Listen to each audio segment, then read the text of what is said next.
Oui. Merci beaucoup. Bon, enfin, si on doit faire quand même un petit bilan général jusqu'à maintenant, on est plutôt effectivement très satisfait de ce Tour de Romandie. Si je fais un petit résumé par étape, le prologue en côte est quelque chose de particulier, je crois un exercice assez spécial, rarement utilisé, sur le Tour de Romandie encore moins. Et il est vrai qu'on a réussi, je crois, à tout de suite faire un très très bon chrono avec effectivement les meilleurs, les coureurs les plus forts tout de suite dans le coup, donc Christopher Froome qui prend le maillot. C'était pour nous finalement assez évident qu'il soit tout de suite là devant. On pensait que les écarts seraient peut-être même plus conséquents. Beaucoup de gens me disent que les écarts étaient grands. Ce n'est pas tout à fait vrai. Beaucoup de coureurs étaient à 1 seconde près. Il a mis que 6 secondes à Talansky, donc ce n'était pas énorme. Ensuite, les 3 étapes qui suivaient, c'était déjà sous un temps estival. Pour nous, c'est quand même assez agréable, il faut bien le reconnaître.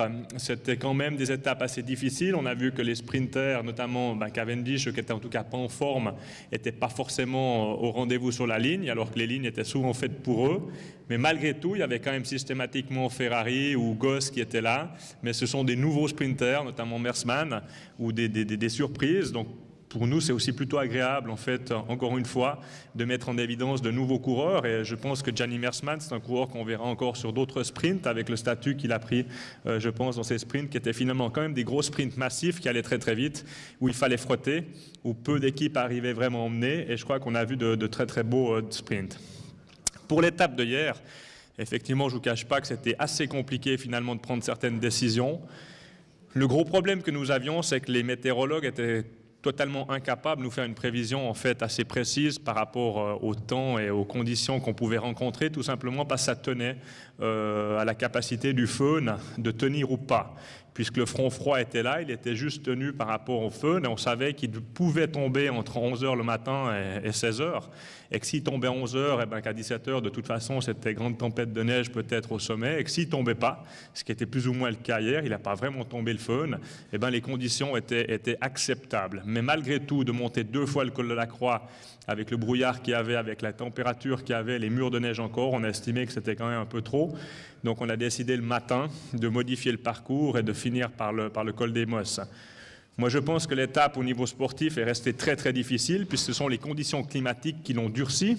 Je pense que si on avait fait sous le beau l'étape du col de la Croix, elle n'aurait pas changé grand-chose parce qu'évidemment, faire 4 cols sous le beau, ce n'est pas tout à fait aussi difficile que de faire ces 4 là sous la pluie et le froid.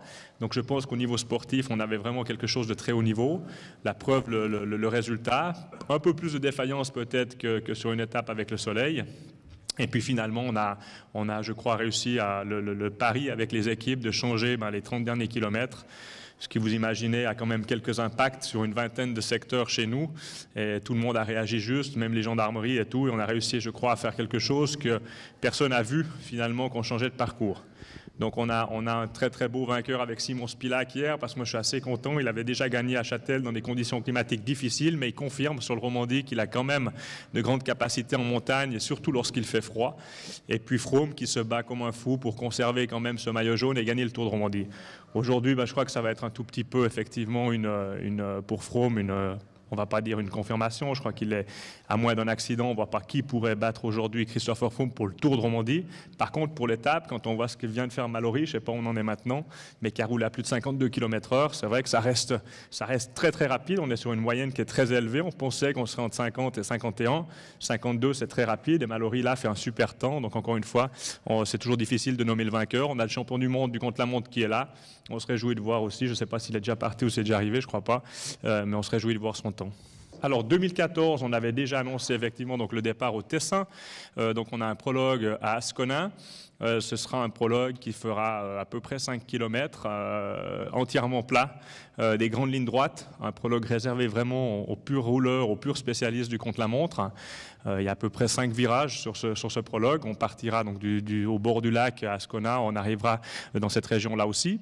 Ensuite, les villes, on n'a encore pas l'ordre exact, je vous dis honnêtement les choses, mais les villes, c'est Sion, Aigle, Fribourg et Neuchâtel. Et il reste encore une place, en fait. Pour cette place, j'ai 7 villes candidates. avec lesquels on va un tout petit peu discuter, parce que ça dépend en fait de mon concept final et de l'emplacement du contre-la-montre l'année prochaine, dont on n'a encore pas complètement terminé les travaux. Et les 7 villes, en fait, sont dans 4 régions très différentes, 4 régions. Une, c'est le Jura bernois. Une, c'est le Nord vaudois. On a une candidature dans la vallée de Joux et plusieurs candidatures sur l'arc lémanique. Donc on va après ce tour de Romandie, se poser la question en fait de où on va placer le chrono et la montagne exactement, et savoir si on va faire simplement une traversée de la Romandie ou plutôt une boucle en Romandie après le Tessin. Voilà. On souhaite faire un contre-la-montre final à Neuchâtel, ça je peux le dire, on souhaite le faire, mais par contre on n'a pas du tout encore d'autorisation par rapport à ce que ça demande comme parcours en fait. Il faut savoir, quand on bloque comme aujourd'hui 18 km, c'est compliqué. Il nous faut 2-3 mois de travail avec les gendarmeries, avec les autorités, notamment les autoroutes. Et là, on est en train de travailler, de voir si c'est réalisable ou pas. Et pour l'instant, j'ai malheureusement pas les réponses, notamment de l'off-road, par exemple, pour les autoroutes.